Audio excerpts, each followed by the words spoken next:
bersama dengan umat Tuhan di manapun berada pada saat ini. Kami datang menyembah-Mu. Terima kasih Tuhan.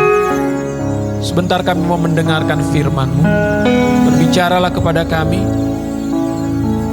Kami lapar dan haus, kami rindu akan firman Tuhan. Kami merindukan perkataan Tuhan di saat ini. Karena hanya lihat perkataan-Mu ya Bapa, kami boleh menjadi hidup dan dikuatkan senantiasa. Urapi hamba-Mu dan urapi setiap kami yang boleh mendengarkannya. Terima kasih Bapa. Kami sudah berdoa dan bersyukur dalam nama Tuhan Yesus Kristus. Amin. Shalom, selamat pagi Bapak Ibu Saudara dimanapun berada.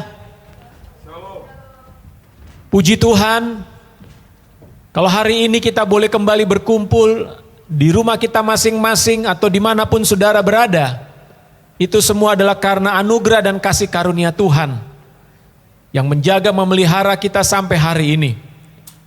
Bapak Ibu Saudara, kita bersyukur bahwa dalam 3 bulan ini, setiap kita mungkin ada di rumah, kegiatan-kegiatan kita begitu terbatas, tetapi kita melihat bagaimana Tuhan terus bekerja di tengah-tengah bangsa dan negara kita.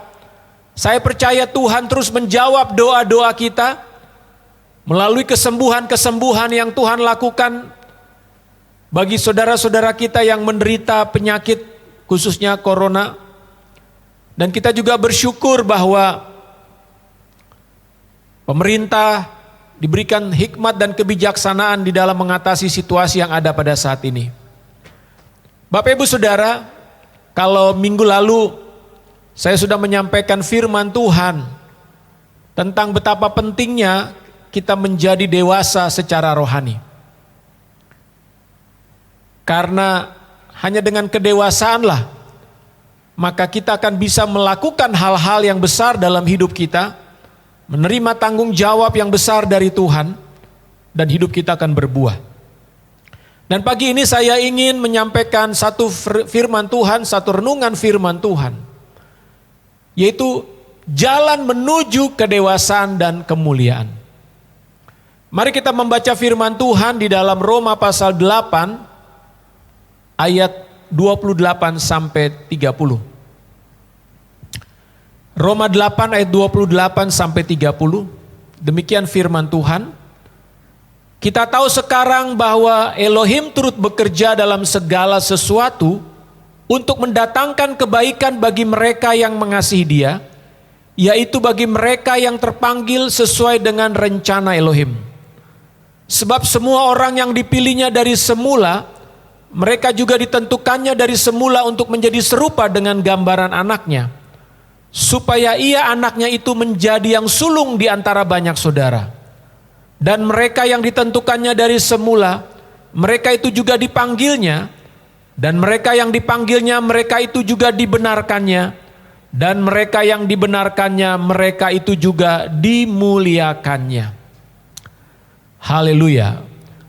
Bapak Ibu Saudara, rencana dan tujuan Bapa Sorgawi bagi setiap kita anak-anaknya adalah agar kita semua menjadi dewasa secara rohani. Katakan menjadi dewasa secara rohani. Arti menjadi dewasa adalah kita menjadi serupa dengan Kristus, dan kemudian kita akan menerima kemuliaan Tuhan. Haleluya. Tujuan Bapa bukan sekedar mengampuni dosa-dosa kita dan menyelamatkan kita.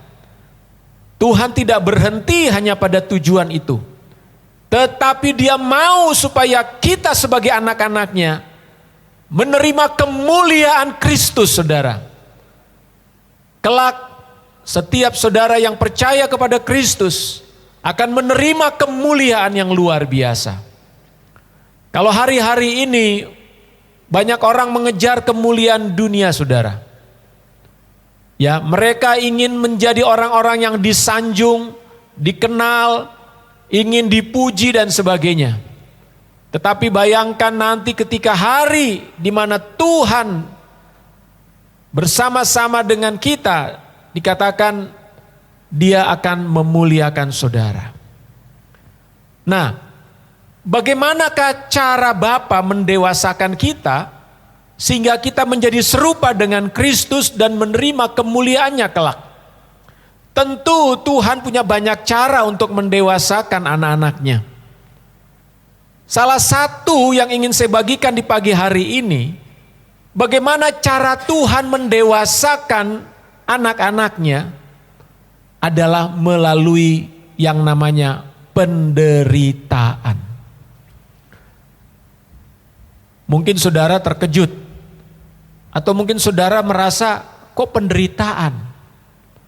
Karena kebanyakan orang tentu tidak suka mendengar kata penderitaan, saudara. Kebanyakan orang menghindari kata penderitaan.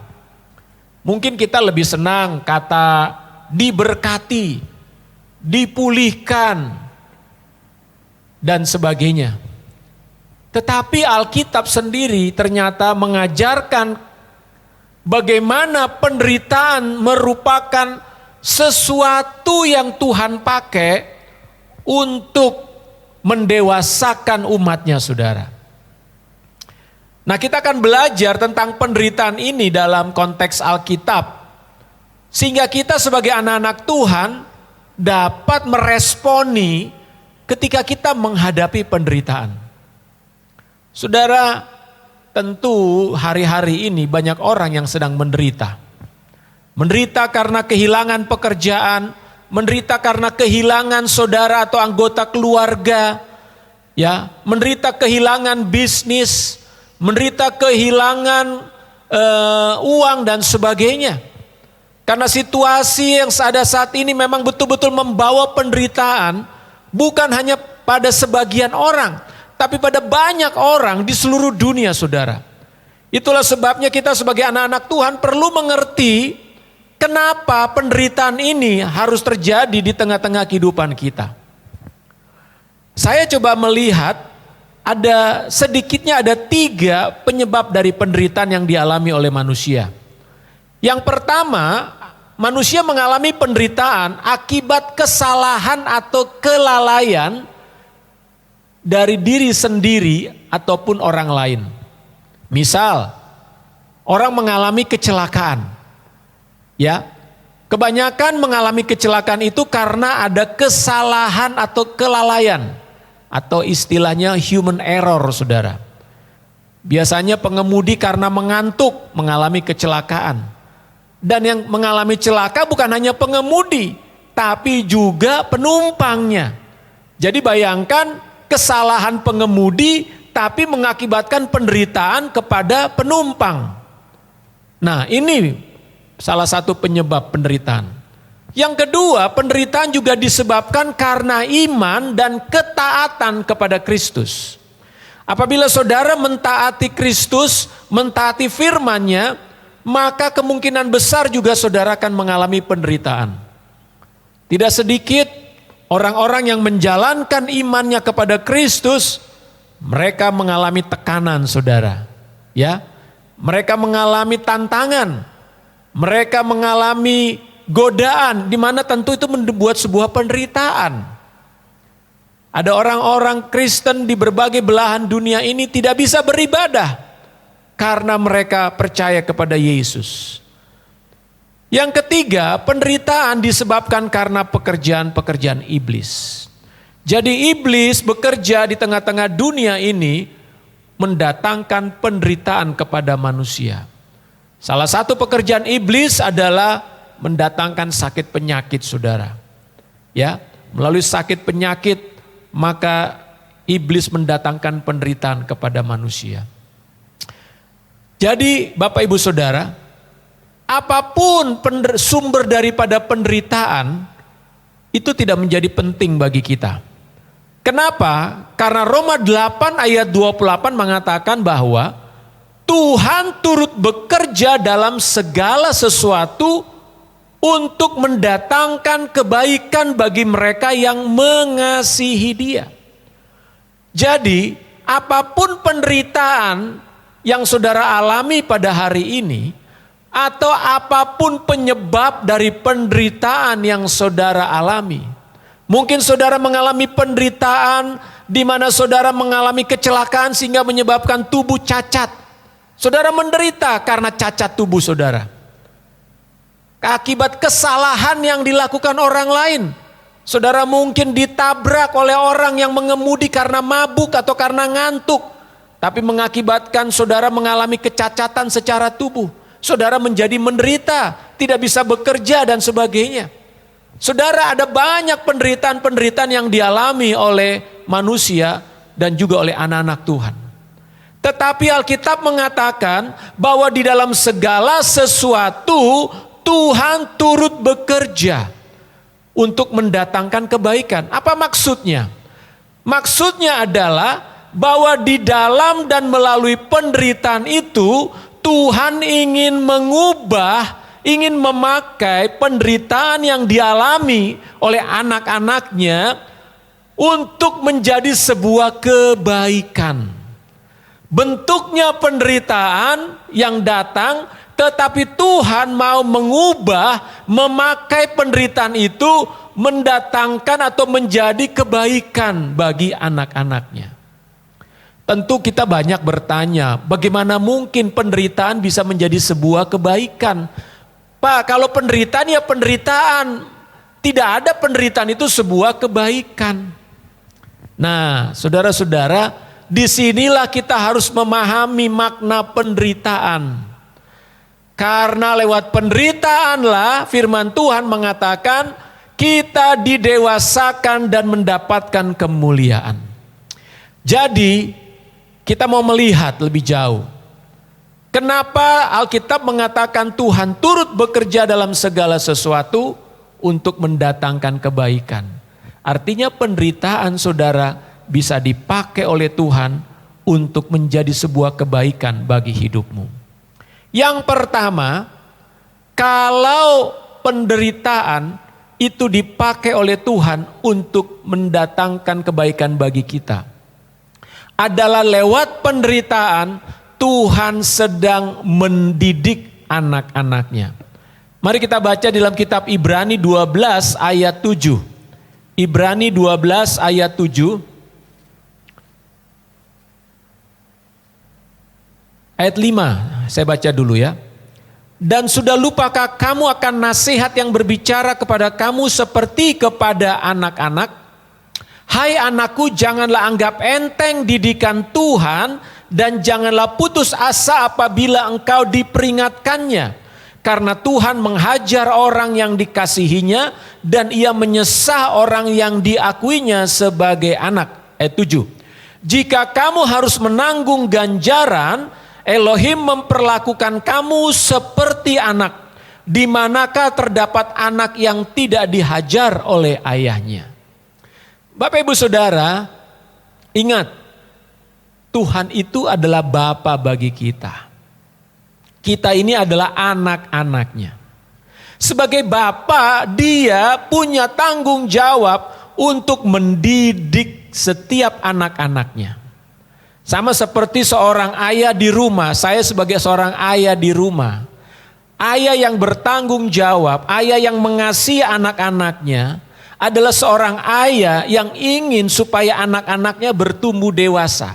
Lewat cara apa seorang ayah mengajar anaknya? Adalah dengan mendidiknya.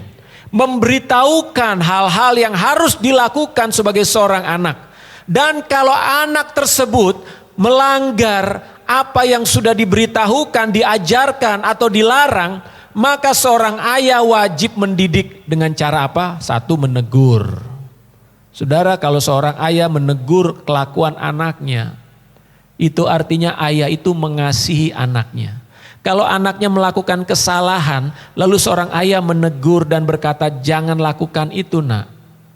Maka itu artinya sang ayah mengasihi anaknya, supaya anaknya jangan mengulangi kesalahan, dan kesalahan itu akan mendatangkan sebuah masalah di kemudian hari. Kalau kemudian anaknya mengulangi kembali dan kemudian mengulangi kembali dan diberikan peringatan atau teguran, tapi sang anak terus melakukan, maka biasanya sang ayah akan melakukan sebuah tindakan disiplin. Misalnya, sang ayah akan melarang atau membuat anak itu tidak boleh menonton, atau anak itu tidak akan dikasih uang saku selama 1 minggu, atau dia harus melakukan hal-hal tertentu sebagai sebuah tindakan disiplin.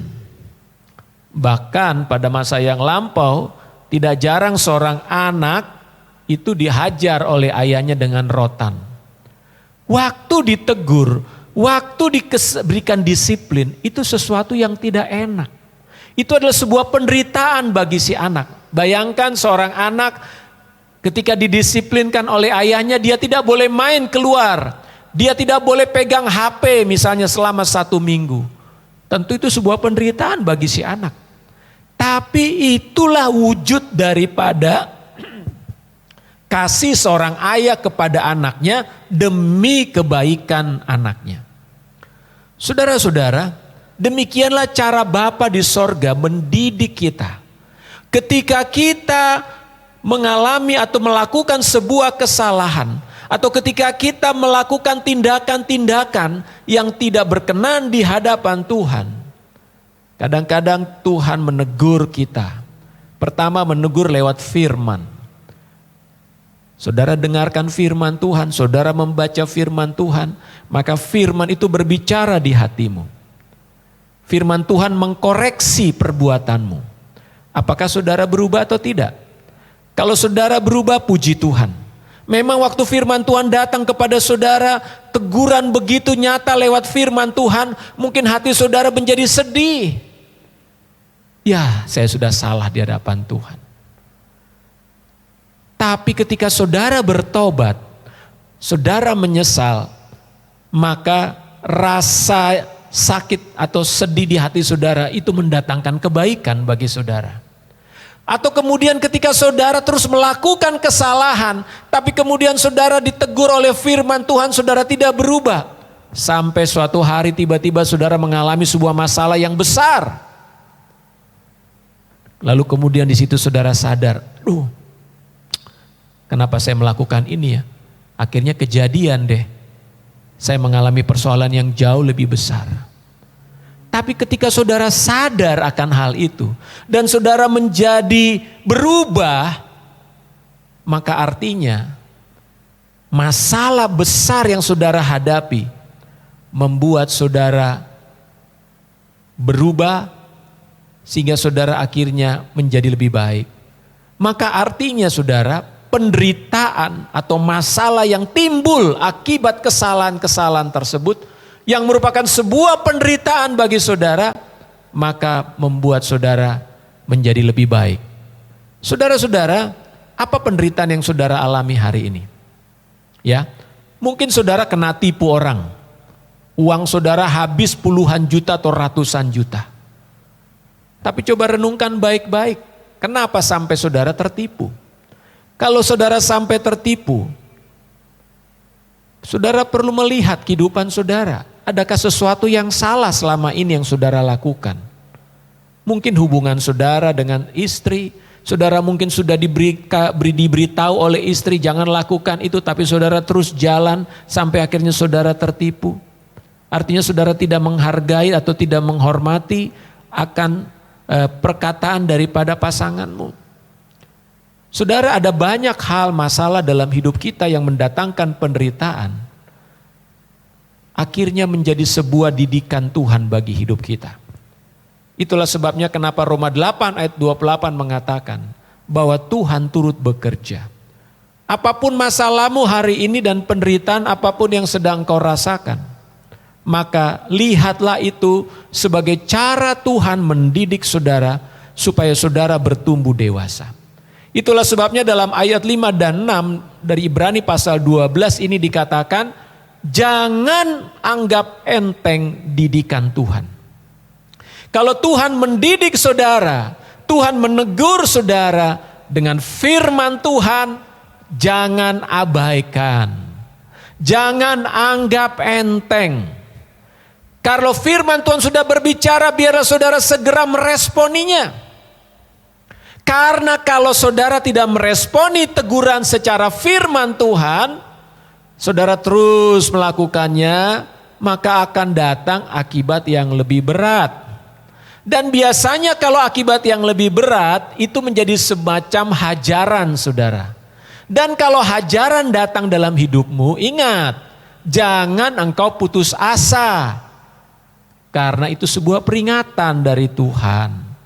Sehingga dengan demikian, ambillah respon untuk bertobat, saudara.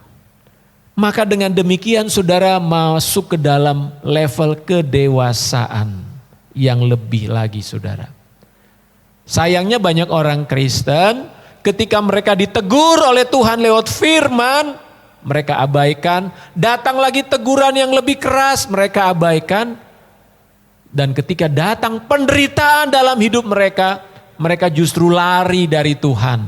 Mereka justru pergi ke dukun. Mereka justru pergi ke kuburan-kuburan untuk mencari pertolongan dari roh-roh orang mati dan sebagainya. Atau bahkan mereka kecewa kepada Tuhan. Kenapa saya menderita? Akhirnya kemudian mereka meninggalkan Tuhan, meninggalkan ibadah dan sebagainya. Saudara, bukan seperti itu respon ketika saudara menghadapi penderitaan.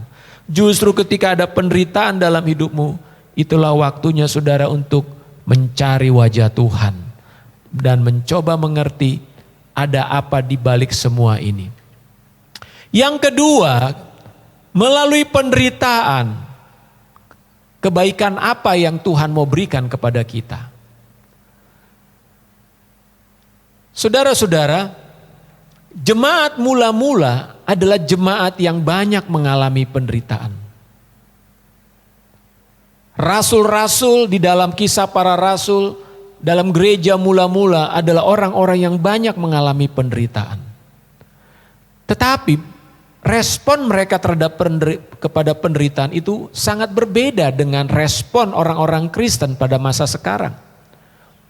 Mari kita baca satu ayat di dalam Roma 8 ayat 18. Roma 8 ayat 18. Di sana demikian firman ditulis firman Tuhan oleh Rasul Paulus.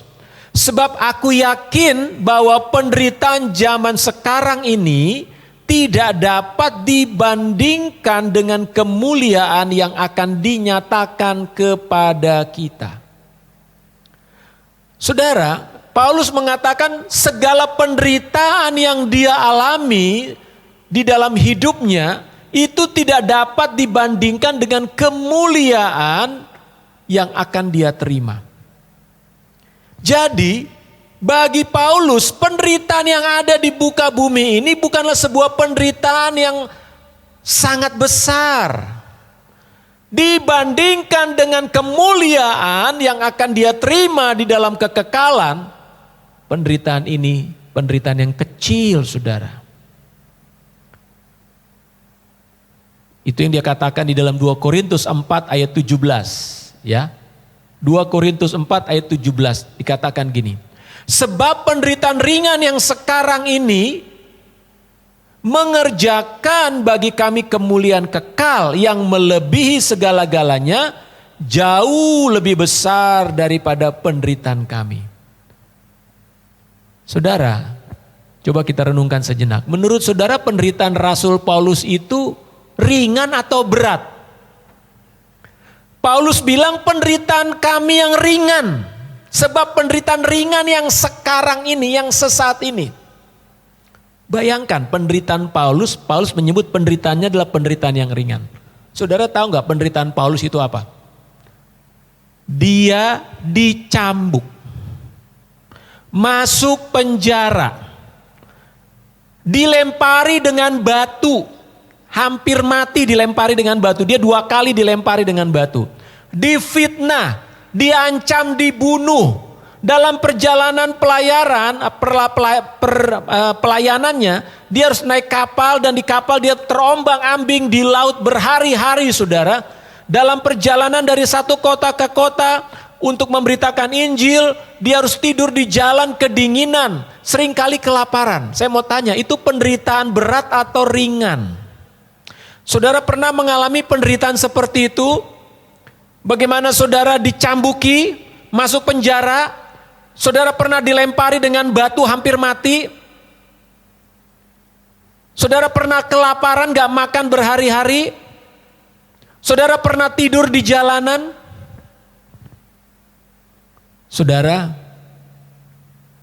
Paulus mengatakan penderitaan saya penderitaan ringan. Kalau kita sekarang penderitaannya apa? Seberat apa penderitaan dalam hidupmu? Saya pikir penderitaan yang kita alami belum terlampau berat, saudara. Tetapi demikianlah Rasul Paulus, bahkan seluruh jemaat pada masa itu, mereka menganggap penderitaan oleh karena Kristus itu adalah penderitaan yang ringan dibandingkan kemuliaan yang akan mereka terima. Saudara tahu Paulus matinya di mana? Di Roma dipancung. Saudara tahu orang-orang Kristen pada masa itu dibakar hidup-hidup oleh Kaisar Nero sebagai obor pesta barbeque Kaisar Nero. Penderitaankah itu? Penderitaan ringan atau berat? Tapi kenapa orang-orang Kristen pada masa itu bersuka cita ketika mereka menghadapi penderitaan dalam hidupnya, saudara? Kenapa orang-orang Kristen pada waktu itu bisa menyanyi ketika mereka ada di Kolosseum untuk diadu dengan binatang-binatang buas di kota Roma? Karena ketika mereka menghadapi penderitaan itu, yang mereka lihat adalah kemuliaan yang besar yang Tuhan sediakan dan menanti mereka. Mereka tidak lihat penderitaannya, saudara. Mereka tidak lihat aniaya yang mereka hadapi. Tapi yang mereka lihat adalah Tuhan Yesus. Lihat, waktu Stefanus dilempari dengan batu. Aneh ya, dilempari dengan batu, Stefanus itu bukan teriak-teriak, aduh sakit. Enggak, saudara. Kalau saudara baca dalam Kisah Rasul pasal 8. Waktu Stefanus dilempari dengan batu, dia berlutut. Dan dia justru berkata, aku melihat langit terbuka, aku melihat anak manusia berdiri di sebelah kanan Elohim. Dan Stefanus mati dilempari dengan batu, saudara. Dia gak rasa sakit dengan lemparan batu itu. Kenapa? Karena mata dia tertuju kepada Yesus. Dia melihat kemuliaan Yesus. Dia melihat kemuliaan Bapa sedang menantikan dia. Mungkin pada saat itu dia bisa melihat Yesus tersenyum sambil mengulurkan tangan kepada Stefanus. Stefanus, mari naik ke dalam kerajaanku. Saudara, bagaimana kita menyikapi penderitaan dalam hidup hari-hari ini? Apakah kita akan bersungut-sungut dan mengeluh tentang hidup ini? Apakah kita akan marah-marah ketika kita menghadapi kesulitan? Apakah kita akan mulai kecewa kepada Tuhan? Kita marah kepada pendeta, kita marah kepada teman, kita marah kepada orang yang menipu kita dan sebagainya. Atau kita marah kepada orang-orang yang sudah mengecewakan kita? Saudara, kalau respon saudara kepada penderitaan adalah dengan cara seperti itu, maka penderitaan itu tidak mendatangkan kebaikan bagi saudara. Tetapi apabila saudara meresponinya sebagaimana firman Tuhan katakan, firman Tuhan ajarkan kepada kita bahwa penderitaan yang kita alami tidak sebanding dengan kemuliaan yang akan kita terima. Artinya biarlah penderitaan itu membawa hati saudara semakin mencari dan melekat kepada Kristus. Sehingga ketika saudara sedang mengalami penderitaan, engkau mungkin sedang di PHK oleh perusahaan, engkau kehilangan mobil atau kendaraan karena gak bisa bayar cicilan lagi, mungkin kau menderita sekarang harus naik kendaraan umum, atau saudara gak bisa kemana-mana, gak ada mobil lagi misalnya. Tapi tetaplah katakan terima kasih Tuhan. Sekalipun saya harus menderita mungkin karena situasi dunia saat ini, tapi saya tetap percaya kepadamu. Atau saudara menderita karena saudara kehilangan orang-orang yang kau kasihi. Tapi hati saudara tetap bersyukur kepada Tuhan. Maka situasi penderitaan itu akan dipakai oleh Tuhan untuk menjadi kebaikan bagi hidupmu. Yaitu apa? Membuat engkau menjadi pribadi-pribadi yang lebih tegar. Membuat engkau pribadi-pribadi yang lembut hati kepada Tuhan. Engkau tetap mengucap syukur. Engkau tahu apa artinya mengucap syukur kepada Tuhan. Engkau tahu apa artinya mengampuni orang-orang yang menyakiti dirimu. Engkau belajar apa artinya memaafkan. Saudara, itulah makna penderitaan bagi kita sebagai orang percaya. Yesus sendiri mengalami penderitaan sebelum dia dimuliakan. Alkitab mengatakan bahwa Yesus dimuliakan oleh Bapanya setelah dia melewati penderitaan di atas kayu salib. Oleh karena itu, apa nasihat firman Tuhan kepada kita? Saya akan membaca dari 1 Petrus 4 ayat 13. Demikian firman Tuhan, sebaliknya bersukacitalah sesuai dengan bagian yang kamu dapat dalam penderitaan Kristus. Supaya kamu juga boleh bergembira dan bersukacita pada waktu ia menyatakan kemuliaannya. Saudara, Rasul Petrus memberi satu nasihat, bersukacitalah sesuai dengan bagian yang kamu dapat dalam penderitaan Kristus. Kalau saudara hari-hari ini mengalami penderitaan karena Kristus, saudara menderita karena engkau mengikut Kristus, karena engkau percaya kepada Yesus, karena engkau melakukan firman Tuhan. Firman Tuhan mengatakan bergembiralah. Bergembiralah, bersukacitalah. Bukan bersungut-sungut, bukan mengeluh. Tetapi Tuhan mau kita bergembira dan bersukacita. Karena nanti ketika Tuhan datang menjemput saudara, Dia pun akan memberikan kemuliaannya kepada saudara. Saudara akan bersukacita lebih lagi pada waktu itu. Haleluya. Biarlah di tengah-tengah situasi yang serba tidak menentu hari-hari ini. Banyaknya orang yang sakit, yang meninggal, di PHK, ada yang kehilangan keluarga, kehilangan pekerjaan, kehilangan harta milik dan sebagainya. Biarlah kita tetap bersyukur kepada Tuhan. Biarlah hati kita tetap memuji dan memuliakan Tuhan. Maka saudara sedang dibentuk oleh Tuhan menjadi pribadi-pribadi yang dewasa. Dan saudara akan dibawa kepada kemuliaan Tuhan. Tuhan Yesus memberkati kita. Mari kita berdoa.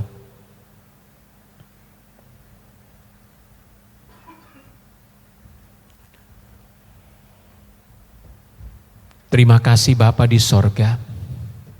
Kami mengucap syukur kepadamu pada pagi hari ini. Karena firman-Mu mengingatkan kami, mengajarkan kami. Bahwa melalui penderitaan, Tuhan sedang membawa kami, membentuk kami menjadi anak-anak-Mu yang dewasa. Engkau sedang mendidik kami, supaya kami menjadi anak-anak Tuhan yang tegar, yang sanggup menghadapi setiap tantangan dan kesulitan dalam hidup ini. Dan juga Tuhan menyediakan kemuliaan yang besar bagi kami setelah kami melewati semua penderitaan yang ada di muka bumi ini. Tuhan, kami percaya bahwa sekalipun kami sedang melewati penderitaan pada saat ini, kami sedang mengalami penderitaan pada saat ini, tetapi Engkau Tuhan tidak pernah meninggalkan kami. Karena firman-Mu berkata dalam Mazmur 23, sekalipun kami melewati bayang-bayang maut, sekalipun kami melewati lembah kekelaman, tetapi gadamu dan tongkatmu menyertai kami, menghibur kami, menguatkan kami. Kehadiranmu selalu ada ya Tuhan.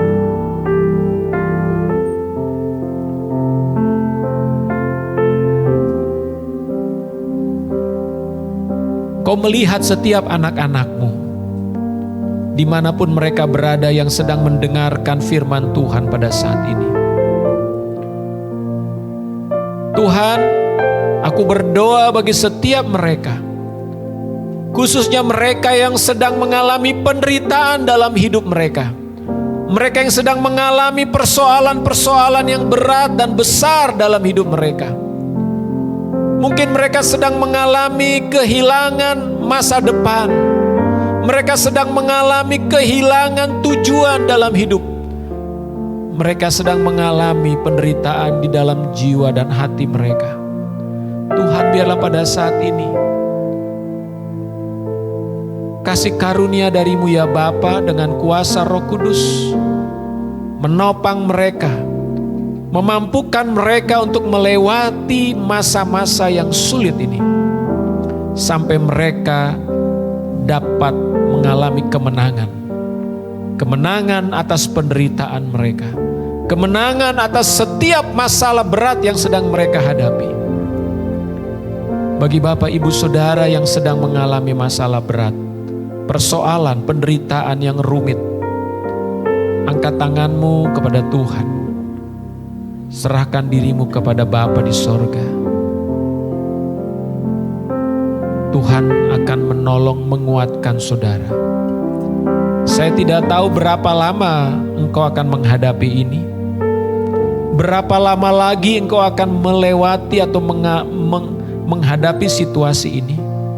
Tetapi satu hal yang saya percaya, bahwa di tengah-tengah penderitaanmu, di tengah-tengah kesulitanmu saat ini, ada Tuhan yang menopang engkau, ada Tuhan yang menyertai dirimu, karena Dia tidak pernah sedetik pun meninggalkan dirimu.